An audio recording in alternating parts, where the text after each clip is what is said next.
வணக்கம் நண்பர்களே. தஞ்சாவூர் மாவட்டத்துக்கு பக்கத்துல ஒரு சின்ன கிராமம். அந்த கிராமத்துல ஒரு மயான கொட்டா இருக்குது, அதாவது சுடுகாடு. கரெக்டா நைட்டு 12 மணி வாக்குல அந்த சுடுகாட்டுல ஒரு பணத்தோட குழிக்கு மேல ஒருத்தன் உக்காந்துக்கிட்டு பீடி குடிச்சிக்கிட்டு இருக்கான். அவன் பேரு பேச்சியப்பன். அவன் வேற யாரும் இல்ல, அந்த சமாதியில வர்ற பணத்தை புதைக்கிறது, எரிக்கிறது, வெட்டியான். அவனுக்கு இதுதான் வேலை. ஆனா 12 மணிக்கு ஒரு சமாதி மேல உக்காந்துக்கிட்டு பீடி குடிச்சிக்க வேண்டிய அவசியம் என்ன இருக்கு அப்படின்னு சொல்லி கேட்டீங்கன்னா, அந்த ஊரு பண்ணையாரு இவனை ஏன்டா எப்ப பார்த்தாலும் தண்ணியை போட்டு நீ பாட்டுக்கும் போயிட்டு நைட் டைம்ல காவ காக்காம போய் படுத்துக்கிற, இப்ப பாரு ஏதோ நாயோ நரியோ அந்த 3 சமாதி தோண்டி இருக்குது, பாதி தோண்டிட்டு பாதி அப்படியே போட்டு இருக்குது.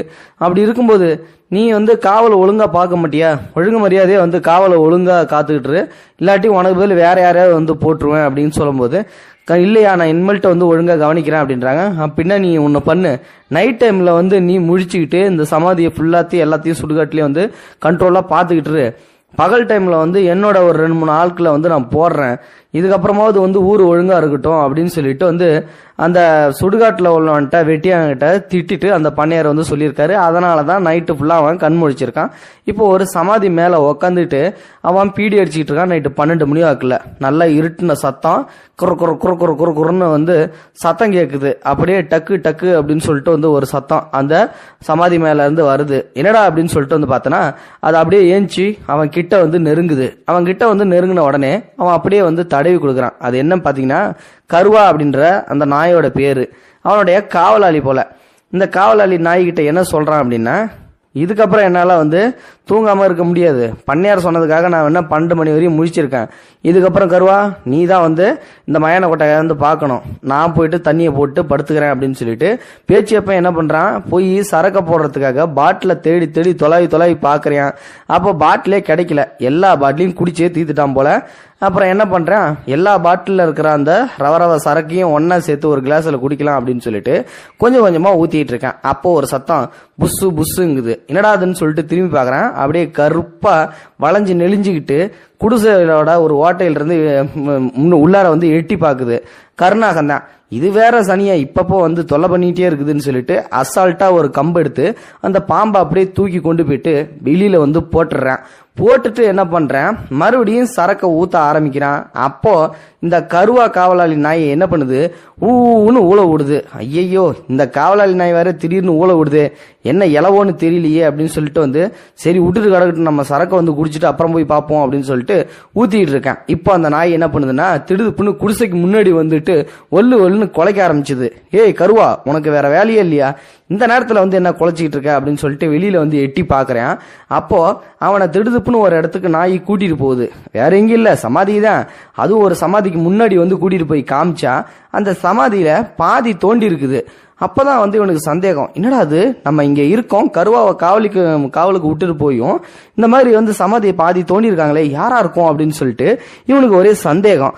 அப்படியே படார்னு திரும்பி பார்க்கும்போது ஒரு பொண்ணு முடிய விரிச்சு போட்டுட்டு அப்படியே படார்னு முன்னாடி நிக்குது. பேன் சொல்லிட்டு பயந்துட்டு அலற ஆரம்பிச்சிடறான். குடிபாதையில இருந்தாலும் திருப்பி பாத்தீங்கன்னா நல்லா உத்து பாக்குறேன்.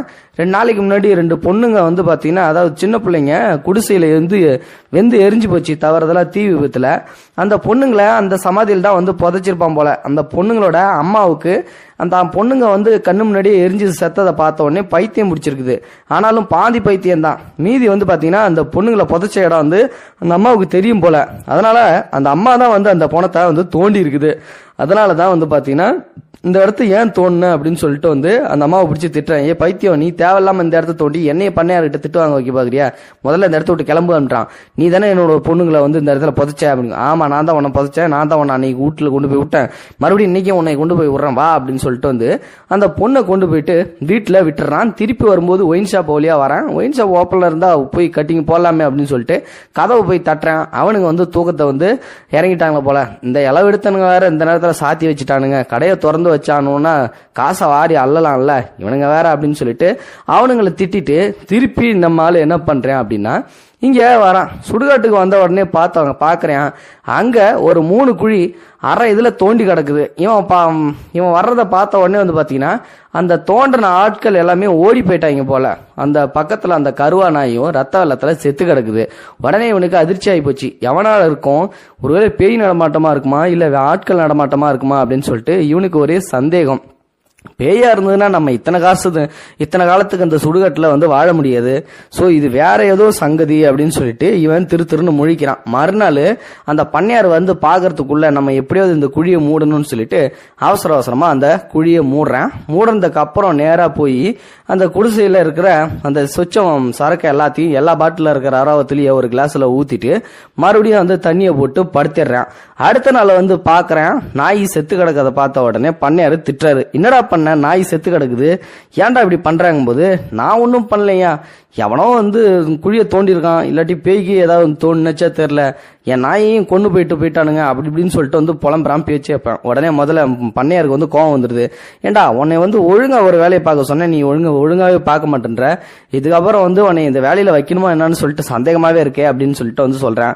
அதெல்லாம் ஒன்றும் இல்லையா, நான் பாத்துக்கிறேன், கருவா போனா என்ன, நான் இருக்கேன்ல அப்படின்னு சொல்லிட்டு சரி ஒழுங்கா பாத்துக்க எதா இருந்தாலும் அப்படின்னு சொல்லிட்டு இந்த செலவு காசுன்னு சொல்லிட்டு ஒரு 1000 ரூபாய் எடுத்து வந்து கொடுக்குறாரு. இவனும் வாங்கி பாக்கெட்ல ஜோப்பு போட்டுக்கிட்டு டெய்லி ஒரு கட்டிங் போடலாம் அப்படின்னு சொல்லிட்டு முடிவு பண்ணிட்டு ஆக மொத்தமா சரக்கு பாட்டில் மறுபடியும் வாங்கிட்டு வந்து குடிசை உள்ள வச்சிடறான். இப்போ வழக்கம் போல என்ன பண்றான் அப்படின்னா, இந்த சரக்கு எல்லாத்தையும் போடுறதுக்காக அப்படியே வந்து ஒரு பெட்டி உள்ள அடுக்கி வச்சுட்டு ஒரு சரக்கு மட்டும் எடுத்துட்டு ராவாவே வச்சு நாட்டுறான். பாதி சரக்கு குடிச்சிட்டு போதையில போய் படுக்கலாம் அப்படின்னு சொல்லிட்டு போனேன். புசுன்னு மறுபடியும் அந்த கருணாக்கம் உள்ள வருது. தனியா இது வேற திருப்பி வருதுன்னு சொல்லிட்டு மறுபடியும் அந்த பாம்பை அப்படியே பிடிச்சு கொண்டு போயிட்டு நேரா வெளியில விட்டுறான் கம்பாலேயே. இதுக்கப்புறம் என்ன நடக்குதுன்னா மறுபடியும் வந்து படுக்க ஆரம்பிச்சிடறான்.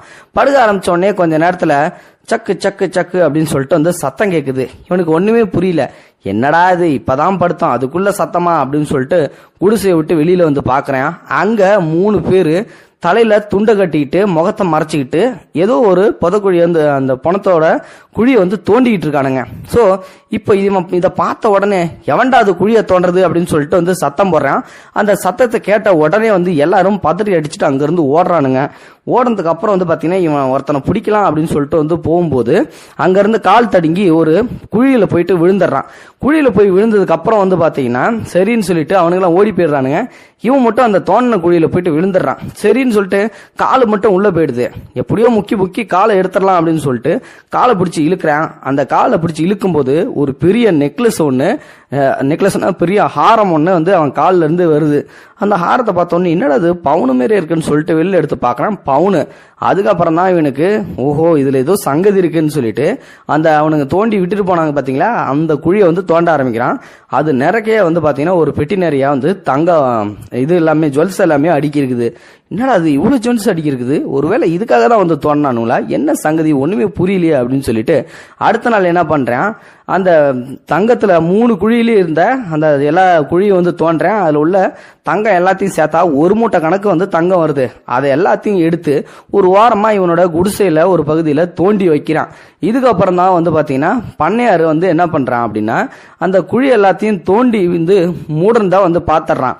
குழி எப்பயுமே வந்து மூடின மாதிரியே தானே இருக்கும், ஆனா இன்னைக்கு கொஞ்சம் வித்தியாசமா தெரியுது, ஏதோ சங்கதி நடந்திருக்கு அப்படின்னு சொல்லிட்டு வந்து இவன் வந்து சரி அவன்கிட்ட கேட்க கூடாது, கேட்டா நாம மாட்டிக்குவோம் அப்படின்னு சொல்லிட்டு பண்ணையார் அங்கிருந்து வந்து போயிடுறான். மறுபடியும் அடுத்த நாள் என்ன பண்ணுதுன்னா இருட்டிடுது. அதே நைட்டு 12 மணி வாக்குல மறுபடியும் அந்த திருடனுக்கு வரானுங்க. இந்த தடவை இவனை விடக்கூடாதுரா அப்படின்னு சொல்லிட்டு அந்த குடிசை உள்ள போறானுங்க. ஃபுல் போதையில இருக்கிற அவனை பிடிச்சி கட்டி போட்டுறானுங்க. கட்டி போட்டுட்டு அந்த குழியை தோண்டி பாக்குறானுங்க. அதுல ஒரு தங்கம் கூட இல்ல. எங்கடா போச்சு தங்கம் அப்படின்னு சொல்லிட்டு இவனுங்க எல்லாரும் திருன்னு முழிக்கிறானுங்க.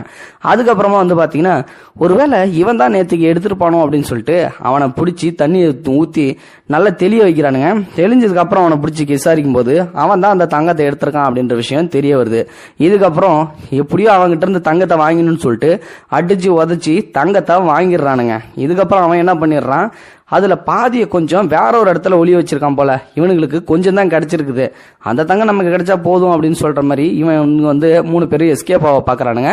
அந்த நேரம் கரெக்டா பண்ணையார் உள்ள வந்துடுறாரு. நான் சந்தேகப்பட்டது சரியா போச்சு. இந்த கூட்டுக்கலவாணிங்க எல்லாரும் சேர்ந்துதான் இந்த தங்கத்தை திருடி இருக்கானுங்க அப்படின்னு சொல்லிட்டு இப்போ இந்த 3 பேரையும் வந்து பிடிச்சி விசாரிக்கிறானுங்க. அந்த 3 பேர்ல ஒருத்தனோட பொண்டாட்டிய இவன் வச்சிருந்திருக்கான், அதாவது இந்த பண்ணையாரு. அந்த பொண்டாட்டி மூலியமா தான் அவனுக்கு விஷயம் தெரிஞ்சிருக்குது. இந்த சுடுகாட்டுல தான் பண்ணையாரு கோயிலுக்கு தேவையான நகையில எல்லாத்தையும் மறைச்சு வச்சிருக்கான் அப்படின்னு சொல்லிட்டு இப்போ அந்த விஷயத்தை தெரிஞ்சுக்கிட்ட அவன் தன் பொண்டாட்டி மூலமா இன்னொரு 2 கூட்டுக்கலவாணியில சேர்த்துட்டு அந்த தங்கத்தை திருடுறதுக்காக அங்க வந்தா பண்ணையார் அந்த இடத்துல வந்து பிடிச்சிடுறான். இதுக்கப்புறம் என்ன நடக்குது, அந்த 3 பேரையும் கொன்னு அதே சமாதியிலே வந்து புதைச்சிடுறான். தங்கம் வந்து பாதி தான் பண்ணையாருக்கு கிடைக்குது.